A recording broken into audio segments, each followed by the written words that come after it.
தேவனுடைய விலையேறப்பெற்ற நாமம் மையப்படுவதாக. அன்பான தேவனுடைய பிள்ளைகளை, இந்த டிசம்பர் மாதத்தில் பார்க்கிற பொழுது அகில உலகமும் ஆண்டவராய் இயேசு கிறிஸ்துடைய பிறப்பை கொண்டாடுகிற அனுபவத்தை நாம் பார்க்கிறோம். ஏன் கொண்டாடுகிறார்கள் என்பதை நாம் சிந்தித்து பார்க்க வேண்டும்.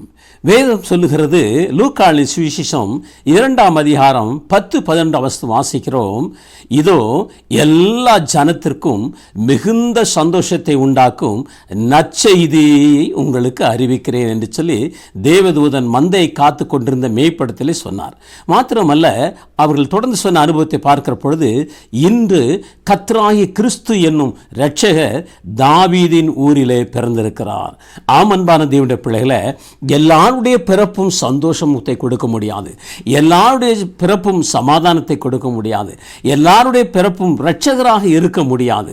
பாருங்க, மனுக்குலம் பாவத்திலே வீழ்ந்து பாவத்தின் சம்பளமாகிய நித்திய மரணத்திலே அழிந்து போகக்கூடிய நிலைமையில, நரகத்துக்கு கடந்து போக வேண்டிய நிர்பந்தமான நிலைமையில காணப்பட்ட பொழுது, மனுக்குலத்தின் மேல் அளவற்ற அன்பு வைத்த தேவன் மனுக்குலத்தை மீட்கும்படியாக மனிதன் செய்த பாவத்திற்காக மனிதனாகவே வந்து தன்னை முழுவதுமாக அர்ப்பணிக்கும்படியாக, நம்மை காப்பாற்றும்படியாக இரட்சகராக பிறந்ததுதான் ஆண்டவர் இயேசு கிறிஸ்துடைய பிறப்பின் மேன்மை என்று பார்க்கிறோம்.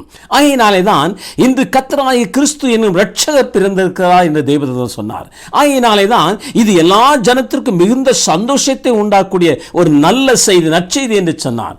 அன்பான தேவனுடைய பிள்ளைகளே, கிறிஸ்துனுடைய பிறப்பு எனக்கு உங்களுக்கும் சந்தோஷத்தை கொடுக்க வேண்டும் என்று சொன்னால், கிறிஸ்துடைய பிறப்பு எனக்கு உங்களுக்கும் நற்செய்தியாக இருக்க வேண்டும் என்று சொன்னால், நானும் நீங்களும் என்ன செய்ய வேண்டும் என்று பார்ப்போமானால், ஆண்டவரே, என்னுடைய பாவத்திற்காக நான் நித்திய நரகத்தில் அழிந்து போகக்கூடாது என்பதற்காக எனக்காக நீ இந்த உலகத்தில் மனிதனாக வந்தீர், என்னுடைய பாவத்தை ஏற்றுக்கொண்டீர், எனக்காக சிலுவையில் ஜீவனை விட்டீர், எனக்காக உடைய ரத்தத்தை சிந்தினீர், என்னுடைய பாவத்தை கழுவும் ஆண்டவரே, என்னை உம்முடைய பிள்ளையாக ஏற்றுக்கொள்ளும் ஆண்டவரே, இரட்சகராகிய நீர் எனக்கு வேண்டும் ஆண்டவரே, உம்முடைய சந்தோஷம் எனக்கு வேண்டும் ஆண்டவரே, உம்முடைய சமாதானம் எனக்கு வேண்டும் ஆண்டவரே, உம்முடைய ரட்சிப்பு எனக்கு வேண்டும் ஆண்டவர் என்று சொல்லி அவருடைய சமூகத்திலே தாழ்த்தி அர்ப்பணி ஜெபித்து நாம் மெய்யாகவே அந்த ஆண்டவரை ஏற்றுக்கொள்வோமானால், உண்மையாகவே இந்த கிறிஸ்துடைய பிறப்பு நமக்கு மிகுந்த சந்தோஷத்தை உண்டாக்கும், அது ரட்சிப்பை உண்டாக்கும், அந்த இரட்சகருடைய ஆசீர்வாதத்தை நாம் அனுபவிக்க முடியும்.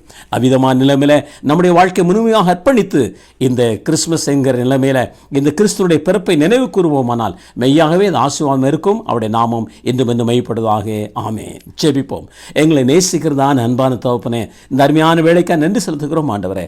இந்த செய்தியை கேட்க ஒவ்வொரு பிள்ளைகளுக்கும் மிகுந்த சந்தோஷம் உண்டாகட்டும் ஆண்டவரே. இரட்சகர் பிறந்திருக்கிற அந்த செய்தி மிகுந்த சந்தோஷத்தை கொடுக்கட்டும், சமாதானத்தை கொடுக்கட்டும்.